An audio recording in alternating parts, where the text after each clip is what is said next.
The cloud. It's the buzz in IT today, and with good reason. Cloud computing has the potential to transform tomorrow's data center into a more agile, powerful, and cost-effective business asset.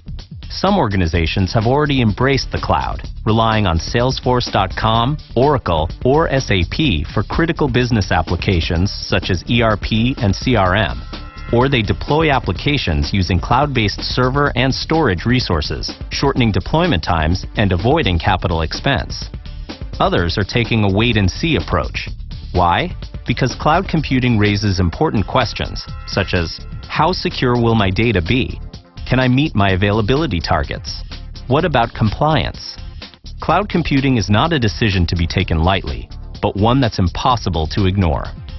The cloud is out there, so why not get your data center ready now? The good news is, your data center is probably more cloud-ready than you realize. It's likely that you've already virtualized some or all of your server and storage infrastructure. But what about your data center network? Chances are it's still the same collection of routers, switches, and controllers in a classic multi-tiered architecture. That approach has worked up to now, but it won't work for cloud computing. If you're ready, take the next and final step toward your cloud computing future: data center virtualization. To build a cloud-optimized infrastructure, you need to virtualize your entire data center, including the network. To understand why, take a look at a typical network architecture. The legacy Ethernet architecture is familiar to every IT professional. It features 3 hardwired tiers: core, aggregation, and access, and uses the spanning tree protocol. For years, enterprises and organizations have been deploying this architecture, and it's been doing the job. So what's the problem? For starters, the legacy architecture is inherently inefficient. Why? Because it achieves reliability through redundant connections. They're active when something fails, but otherwise stand idle. You pay for twice the connectivity that you need for normal operations. Then there's complexity. When network administrators need to increase bandwidth, they usually install additional ports, devices, and layers, which makes the network more complex. Worse, it also becomes more rigid. As business requirements change, the network has trouble keeping up. A third issue is operational overhead. Managing the legacy network is labor-intensive and costly. As an example, to move a virtual machine from one physical server to another, administrators must manually map ports to storage systems and reconfigure port security profiles, which are time-consuming and error-prone tasks. Inefficient, inflexible, unmanageable. Not the right formula for building an agile, cost-effective data center to support cloud computing. What's needed is a different way to think about the network. Building a cloud-optimized network requires an innovative approach, yet one that doesn't introduce new risks. Fortunately, there's a solution that's already at work in the data center: the fabric.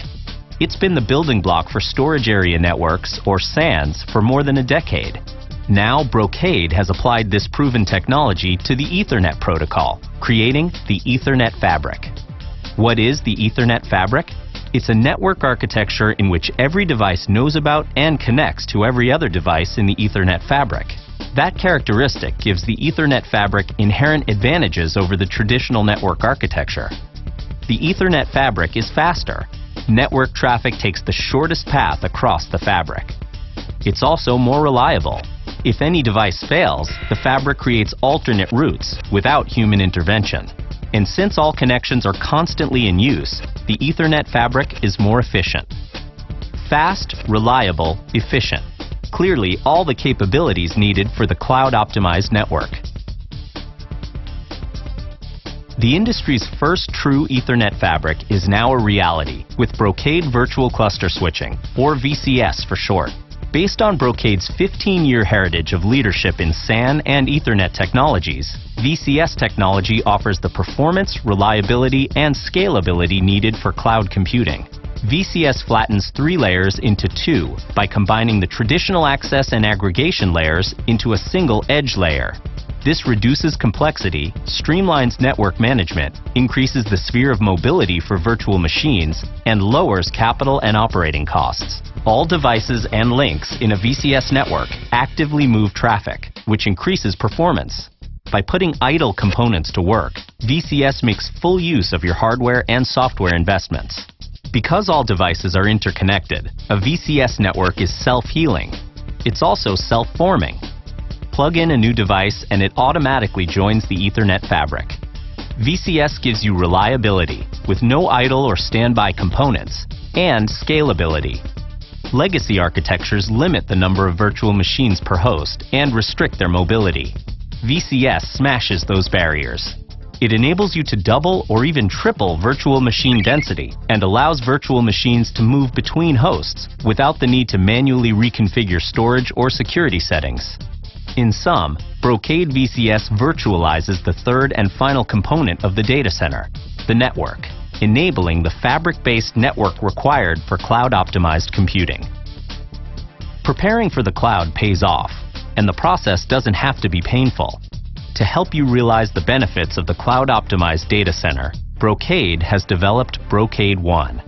Brocade One is the unified architecture and strategy to help organizations transition smoothly to a world where information and applications can reside anywhere.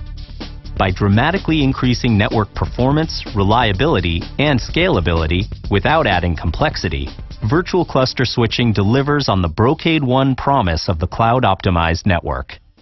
To find out more about Ethernet fabrics, virtual cluster switching, and Brocade One, visit brocade.com/datacenter.